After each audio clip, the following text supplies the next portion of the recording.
பிரவீன் காந்தி அவர்களும் வெற்றிமாறன் அவர்கள் மாறி மாறி பேசுற இந்த ஒரு விஷயம் எவ்வளவு பெரிய ஒரு சர்ச்சையா இருக்கு, பரபரப்பா பார்க்கப்படுது இல்ல சார். அவர் ஒரு திரைப்பட இயக்குனரா அந்த மாதிரியான வார்த்தைகள் சொல்லியிருக்க வேண்டாமோ அப்படின்னு ஒரு தரப்பட்ட வாதங்கள் வருது. அதே மாதிரி வெற்றிமாறன் அவர்களும் அந்த மாதிரி பேசியிருக்க கூடாது அப்படின்ற மாதிரியான வாதங்கள் வருது. ரெண்டு விதமா பாக்குறோமா. வெற்றிமாறன் பேசியதை கேட்டேன்.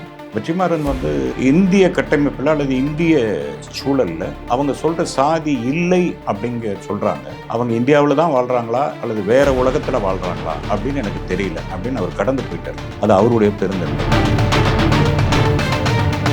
இன்னைக்கு இருக்கிற தலைமுறை எதுக்கு இந்த சாதி, எதுக்கு இந்த மதம் அப்படின்னு கேட்கிற அளவுக்கு ஒரு சமூகம், ஒரு தலைமுறை படிச்சு மேலே எழுந்து வரும்போது அவங்கள மறுபடியும் பின்னால பிடிச்சி இழுக்கிற மாதிரி பேசுகிற நிகழ்வுகள் இருக்கு பார்த்தீங்களா, அந்த நிகழ்வுகள் மேல நமக்கு ஒரு கோபம். அப்படி ஒரு நிகழ்வா தான் நேற்று முன்தினமே நடந்த அந்த கவுண்டம்பாளையம் ஆடியோ நிகழ்வை நான் பார்த்தேன்.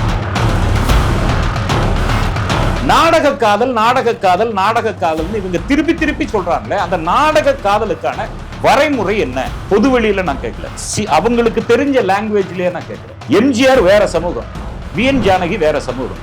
அவங்க ரெண்டு பேரும் காதலிச்சாங்க, திருமணம் பண்ணிட்டாங்க. அது நாடக காதலா? இல்ல. ஜெமினி கணேசன் வேற சமூகம், சாவித்திரி வேற சமூகம். அது நாடக காதலா? நாகேஷ் வேற சமூகம், ரெஜினா வேற சமூகம். அது நாடக காதலா? நிஜ உலகத்துக்கு வரும். ரஜினிகாந்த் வேற சமூகம், லதா வேற சமூகம். அது நாடக காதலா? சரத்குமார் ராதிகா நாடக காதலா? சுந்தர் சி குஷ்பு நாடக காதலா? சூர்யா ஜோதிகா நாடக காதலா? விஜய் சங்கீதா நாடக காதலா? எது நாடக காதல்ங்கிறீங்க? இவங்க எல்லாம் வேற சமூகத்தை சேர்ந்தவர்கள். மனதால் ஒன்றுபட்டாங்க, காதலிச்சாங்க, கல்யாணம் பண்ணிக்கிட்டாங்க, இன்னைக்கு நல்லபடியா வாழ்றாங்க. நீ ஒரு படைப்பாளி இல்லையா? ஒரு படைப்பாளிக்கு அந்த சொல்லு வரலாமா?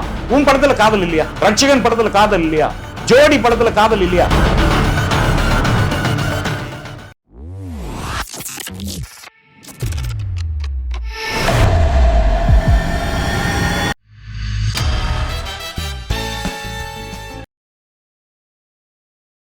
வணக்கம் நேயர்களே, இது பிபிடி சினிமா நியூஸ். நான் உங்கள் அம்ரிதா. இன்னைக்கு நம்மளோட திரைப்பட இயக்குனர் சிபிச்சந்தர் அவர்கள் இருக்காரு. அவர்கிட்ட நிறைய விஷயங்கள் கேட்டு தெரிஞ்சுக்க போறோம். நிகழ்ச்சிக்கு போகலாம். வணக்கம் சார். வணக்கம் சார். இப்போ நமக்கு தெரியும், சினிமா இண்டஸ்ட்ரி எந்த அளவுக்கு ஒரு பெரிய ஒரு பரபரப்பா பேசப்படுற ஒரு விஷயம், ஏதாவது ஒரு சின்ன விஷயமா இருந்தாலுமே இமீடியட்டா அது வைரல் ஆகுற அந்த மாதிரியான தருணத்துல, அந்த மாதிரியான ஒரு விஷயத்துல இப்போ பிரவீன் காந்தி அவர்களும் வெற்றிமாறன் அவர்கள் மாறி மாறி பேசுற இந்த ஒரு விஷயம் எவ்வளவு பெரிய ஒரு சர்ச்சையா இருக்கு, பரபரப்பா பார்க்கப்படுது இல்ல சார். அவர் ஒரு திரைப்பட இயக்குனரா அந்த மாதிரியான வார்த்தைகள் சொல்லியிருக்க வேண்டாமோ அப்படின்னு ஒரு தரப்பட்ட வாதங்கள் வருது. அதே மாதிரி வெற்றிமாறன் அவர்களும் அந்த மாதிரி பேசியிருக்க கூடாது அப்படின்ற மாதிரியான வாதங்கள் வருது. நீங்க ஒரு இயக்குனரா அதை எப்படி சார் பாக்குறீங்க? ரெண்டு விதமா பாக்குறோமா. வெற்றிமாறன் பேசியதை கேட்டேன்.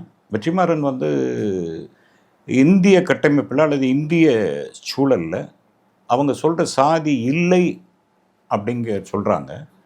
அவங்க இந்தியாவில் தான் வாழ்கிறாங்களா அல்லது வேறு உலகத்தில் வாழ்கிறாங்களா அப்படின்னு எனக்கு தெரியல அப்படின்னு அவர் கடந்து போயிட்டார். அது அவருடைய பெருந்தன்மை. அப்படி தான் நான் எடுத்துக்கிறேன். ஆனால் இந்திய சூழலை பொறுத்தவரை சாதிய கட்டமைப்பு இன்னும் இறுக்கமாக இருக்குது, ரொம்ப இறுக்கமாக இருக்குது. நம்ம வாழ்கிற தமிழ்நாட்டில் ஒருவித இறுக்கம். இன்னும் வட மாநிலங்கள்லாம் போனீங்கன்னா இன்றைக்கும் சாதி ரீதியான படுகொலைகள் அரங்கேற்றிட்டு தான் இருக்குது.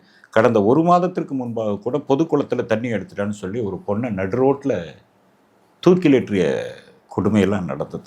நம்ம தமிழ்நாடுலேயே சார், நம்ம தமிழ்நாட்டிலேயே ஜாதி விட்டு ஜாதி கல்யாணம் பண்ணதுனால இப்போ ஒரு கொலை நடந்துச்சு. இன்னைக்கு கடந்த வாரம் ஒரு மாரியம்மன் கோயிலில் தீவெட்டிப்பட்டிங்கிற ஒரு ஊரில் ஒரு தாழ்த்தப்பட்ட மக்கள் கோயில் முறை செய்யலான்னு போகும்போது அவங்க தாக்கப்பட்டார். எவ்வளவு பெரிய கலவரம் நடந்தது. இந்த ஜாதிய கொடுமைங்கிறது பரவலா இல்லைனாலும் அங்கொன்றும் இங்கொன்றுமா நடந்துகிட்டு இருக்கிறத நம்ம பார்த்துக்கிட்டு தான் இருக்கோம். செய்திகளாக வந்துக்கிட்டு தான் இருக்கு. அதைத்தான் வெற்றிமாறன் குறிப்பிட்டு போனார். இன்னும் அந்த இறுக்கம் இருக்கத்தான் செய்யுது அப்படிங்கிறாரு. அப்போ இதுக்கு என்ன தீர்வு அப்படின்னு பார்க்கும்போது சட்ட ரீதியான பல தீர்வுகளை கொடுத்தாலும் கூட மனதளவில் எல்லா மக்களுக்கும் அந்த தீர்வு எட்டணுங்கிறத நம்மளுடைய பரந்த நோக்கமாக இருக்குது. ஆனால் இந்த சாதி பிரச்சனையை கூர்திட்டுறாங்க பார்த்தீங்களா, அவங்க மேலே தான் நமக்கு ரொம்ப கோபம் வருது. ரொம்ப கோபம் வருது. ஏன்னா இந்தியா சுதந்திரம் கிடைத்ததற்கு பிறகு அம்பேத்கருடைய உழைப்பு, பெரியாருடைய உழைப்பு, பல தலைவர்களுடைய உழைப்பு இந்த சாதியை இறுக்கத்தை கொஞ்சம் கொஞ்சமாக குறைச்சிட்டு இன்னைக்கு இருக்கிற தலைமுறை எதுக்கு இந்த சாதி, எதுக்கு இந்த மதம் அப்படின்னு கேட்குற அளவுக்கு ஒரு சமூகம், ஒரு தலைமுறை படித்து மேலே எழுந்து வரும்போது அவங்கள மறுபடியும் பின்னால பிடிச்சி இழுக்கிற மாதிரி பேசுகிற நிகழ்வுகள் இருக்கு பார்த்தீங்களா, அந்த நிகழ்வுகள் மேல நமக்கு ஒரு கோபம் வருது. அப்படி ஒரு நிகழ்வா தான் நேற்று முன்தினமே நடந்த அந்த கவுண்டம்பாளையம் ஆடியோ நிகழ்வை நான் பார்க்குறேன். ஏன்னா அதுல பேசின இயக்குனர் பிரவீன் காந்தி என்னுடைய நல்ல நண்பர் அவர். ஆனால் அவரெல்லாம் சந்திச்சு ஒரு 5-6 வருடம் அல்லது 10 வருடம் கூட இருக்கலாம். அன்றைக்கு இருந்த பிரவீன் காந்திக்கும் இன்றைக்கு பேசிய பிரவீன் காந்திக்கும் ஒரு நிறைய முரண்பாட்டை என்னால் பார்க்க முடிஞ்சது. அந்த மேடையில் பேசிய பிரவீன் காந்தியாவே பேசல, மூளை செலவி செய்யப்பட்ட ஒருவனா நான் பார்த்தேன். ஏன்னா அவர் திருப்பி திருப்பி திருப்பி திருப்பி சொல்றாரு நாடக காதல்ங்கிறாரு. அதே சமயத்தில் இந்தியாவிற்குள் சாதி என்பது இஸ்லாமியர்கள்னாலும் ஆங்கிலேயர்கள்னாலும் கொண்டு வரப்பட்டதுங்கிற ஒரு வரலாற்று திரிவை அங்க அவர் எடுத்து வைக்கிறார். அவர் எந்த நூலை படிச்சாரு அல்லது படிக்கலையா அல்லது மழைக்காக கூட பள்ளிக்கூடம் ஒதுங்கலையாங்கிற சந்தேகம் எனக்கு வருது. ஏன்னா இஸ்லாமிய கட்டமைப்பிலையும் சரி அல்லது ஆங்கிலேய கட்டமைப்பிலையும் சரி சாதின்னு ஒன்று இல்லை. அவங்க சாதிங்கிற ஒரு இறுக்கமே இந்திய நிலப்பரப்புகளில் தான் இருந்திருக்கு. அதனால தான் பிறப்புக்கும் எல்லா உயிர்க்கும்னு வள்ளுவர் எழுதுறாரு. சாதி இரண்டொழிய வேறில்லை சாற்றுங்கால் நீதி வலுவா நெறிமுறையில் மேதினியில் இட்டார் வெறியோர் இடாதார் இலிகுலத்தோர் அவையார் பாடுறாங்க. ஆண் சாதி பெண் சாதி இடையில் என்ன மேல் சாதி கீழ் சாதின்னு பாடுறாங்க. அப்படின்னா அதெல்லாம் அன்னைக்கு தலை விரிச்சு ஆடி இருக்குன்னு அர்த்தம். அந்த காலத்திலேயே 1000 வருடங்களுக்கு முன்பு ஆங்கிலேயனும் இஸ்லாமியனும் இப்பதான் வந்தாங்க, ஒரு 1000 வருடங்களுக்குள். ஆனால் 10,000 வருடங்களாக இறுகி கிடக்கிற அந்த சாதிய இறுக்கம் இருக்கு இல்லைங்களா, அது இஸ்லாமியர்கள் கொண்டு வந்தாங்க அல்லது ஆங்கிலேயர்கள் கொண்டு வந்தாங்கன்னு சொல்றத மாதிரி ஒரு இட்டுக்கட்டிய கற்பனையோ பொய்யோ எதுவா இருந்தாலும் அது கண்டிக்கத்தக்கது. அப்படி அபாண்டமா அப்படி ஒரு பழியை போட முடியாது. அப்படி சான்றுகள் இருந்தால் பிரவீன் காந்தி நேரம் என்கிட்ட வரலாம், இந்த நூல் இது சொல்லியிருக்குன்னு வரலாம். எந்த நூல்ல அப்படி சொல்லப்படலை. ஏன்னா சமத்துவத்தை சொல்லுவதுதான் இஸ்லாம், சமதர்மத்தை சொல்லுவதுதான் இஸ்லாம். ஆங்கிலேயன் எல்லாம் படிக்கணும்னு ஆசைப்பட்டான்.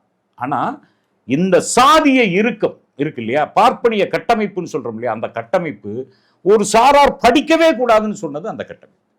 ஆனா ஆங்கிலேயன் எல்லாம் படிக்கணும்னு தான் மெகல்லே கல்வி திட்டத்தை கொண்டு வந்தார். அப்படி இருக்கிற 2 சமுதாயத்தை இவங்களாலதான் சாதி வந்ததுன்னு சொல்ற ஒரு வடிகட்டுன ஜமக்காலத்துல வடிகட்டின ஒரு பொய் இருக்கு இல்லையா, அதை கண்டிக்காம எப்படி கடந்து போக முடியும்? ஒன்று. இப்ப நான் கேட்கறது, எல்லாத்துக்குமே ஒரு வரைமுறை இருக்கு. வரைமுறை இல்லாம ஒரு பொருள் இல்லை. இப்ப கெமிஸ்ட்ரின்னா ஒரு வரைமுறை, இயல்பியல்னா இந்த பாடத்திட்டம், இதான் வரைமுறை. மேத்தமெட்டிக்ஸ் அப்படின்னா அதுக்கு ஒரு வரைமுறை. எல்லாத்துக்கும் ஒரு வரைமுறை இருக்கு. மாநாடுனா இப்படி இருக்கணும், அது ஒரு வரைமுறை. வரைமுறை இல்லாம ஒரு செயல்முறை இல்லை. அப்படின்னா நாடக காதல் நாடக காதல் நாடக காதல்னு இவங்க திருப்பி திருப்பி சொல்றாங்களே, அந்த நாடக காதலுக்கான வரைமுறை என்ன? இதுதான் நாடக காதல்னு சொல்றதுக்கு ஏதாவது உண்டா? நான் கேட்கறது சினிமா மொழியிலேயே கேட்கிறேன், பொது வெளியில நான் கேட்கல, அவங்களுக்கு தெரிஞ்ச லாங்குவேஜ்லயே நான் கேட்கிறேன். எம்ஜிஆர் வேற சமூகம், விஎன் ஜானகி வேற சமூகம், அவங்க 2 பேரும் காதலிச்சாங்க, திருமணம் பண்ணிக்கிட்டாங்க, அது நாடக காதலா? இல்ல. ஜெமினி கணேசன் வேற சமூகம், சாவித்திரி வேற சமூகம், அவங்கள காதலிச்சாங்க, திருமணம் பண்ணாங்க, குழந்தைகளை பெற்றாங்க, ஓஹோன்னு வாழ்ந்தாங்க, அது நாடக காதலா? இல்ல. நாகேஷ் ரெஜினா, நாகேஷ் வேற சமூகம், ரெஜினா வேற சமூகம், காதலிச்சாங்க, திருமணம் பண்ணாங்க, குழந்தைகளை பெற்றாங்க, ஓஹோன்னு வாழ்ந்தாங்க, அது நாடக காதலா? இதெல்லாம் கடந்த அந்த சினிமான்னு வச்சுங்க, பழைய சினிமா. நிஜ உலகத்துக்கு வருவோம். ரஜினிகாந்த் வேற சமூகம், லதா வேற சமூகம், இருவரும் காதலிச்சாங்க, திருமணம் பண்ணிக்கிட்டாங்க, குழந்தைங்க இருக்கிறாங்க, அது நாடக காதலா? சரத்குமார் ராதிகா நாடக காதலா? சுந்தர் சி குஷ்பு நாடக காதலா? சூர்யா ஜோதிகா நாடக காதலா? விஜய் சங்கீதா நாடக காதலா? ராஜகுமாரன் தேவயானி நாடக காதலா? எது நாடக காதல்ங்கிறீங்க? இவங்கெல்லாம் வேற வேற சமூகத்தை சேர்ந்தவர்கள், மனதால் ஒன்றுபட்டாங்க, காதலிச்சாங்க, கல்யாணம் பண்ணிக்கிட்டாங்க, இன்னைக்கு நல்லபடியா வாழ்றாங்க. ராஜேந்தர் உஷா நல்லபடியா வாழலையா? சிம்புங்கிற ஒரு அருமையான மகனை பெற்றெடுக்கலையா? ஆக காதல்னு இருக்கு, அதுல தூய்மையான காதல் இருக்கு, புனிதமான காதல் இருக்கு, தோல்வியில் முடிகிற காதல் இருக்கு, வெற்றியில் முடிகிற காதல், இப்படித்தான் காதல் வகைப்படுமே ஒழிய நாடக காதல்னு ஒண்ணு இல்லவே இல்லை. சில அரசியல்வாதிகள் சொல்லலாங்க நாடக காதல்னு அந்த வார்த்தை பிரயோகத்தை தங்களுடைய வாக்கு வங்கிக்காக அந்த சொல்லாடலாம் அவங்க பயன்படுத்தி இருக்கலாம். ஆனால் நீங்கள் படைப்பாளி இல்லை. ஒரு படைப்பாளிக்கு சமூகத்து மேல ஒரு அக்கறை இருக்கணும் இல்லை? இந்த சமூகம் நல்லா இருக்கணும்னு ஒரு அக்கறை வேணும்ல. உனக்கு வாக்கு வங்கி தேவையில்லை இல்லை. அரசியல்வாதிக்கு வாக்கு வங்கி வேணும். ஏன்னா தேர்தல் அவன் அதிகாரத்தை பிடிக்கணும், அதுக்காக தன்னுடைய மக்களை அமைப்பாக்கணுங்கிறதுக்காக அவன் சாதியை சொல்லலாம், மதத்தை சொல்லலாம், அல்லது இந்த நாடக காதல் மாதிரி ஒரு இல்லாத ஒரு கற்பனையை சொல்லி அந்த மக்களை ஆர்கனைஸ் பண்ணலாம். நீ ஒரு படைப்பாளி இல்லையா? ஒரு படைப்பாளிக்கு அந்த சொல்லு வரலாமா? உன் படத்துல காதல் இல்லையா? ரட்சகன் படத்துல காதல் இல்லையா? ஜோடி படத்துல காதல் இல்லையா? ஐயோ, அதென்ன சார் கான்செப்டே? காதல் இல்லாத ஒரு படமா நீ எடுக்க முடியுதா? அப்ப காதலை சொல்லுகிற நீ நாடக காதல் எப்படி சொல்ல முடியும்?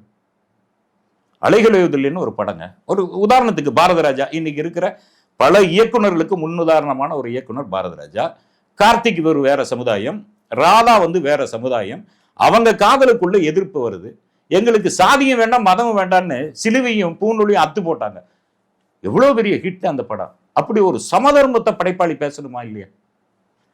ஒண்ணுதாங்க, ஒரு பெரிய சமுதாயத்தினுடைய ஆதரவை தேட வேண்டும் என்பதற்காக ஒரு குறிப்பிட்ட சமுதாயத்தை இழிவுபடுத்துவது, கேவலப்படுத்துவது என்பது அதை விட கொலை குற்றத்தை விட கொடிய குற்றமாக தான் நான் அதை பார்க்குறேன். எங்களுக்கு இவ்வளவு நேரம் டைம் ஸ்பெண்ட் பண்ணி ரொம்ப அழகா எங்களுக்கு எக்ஸ்பிளைன் பண்ணுங்க சார். நன்றி. நன்றி நன்றி நன்றி.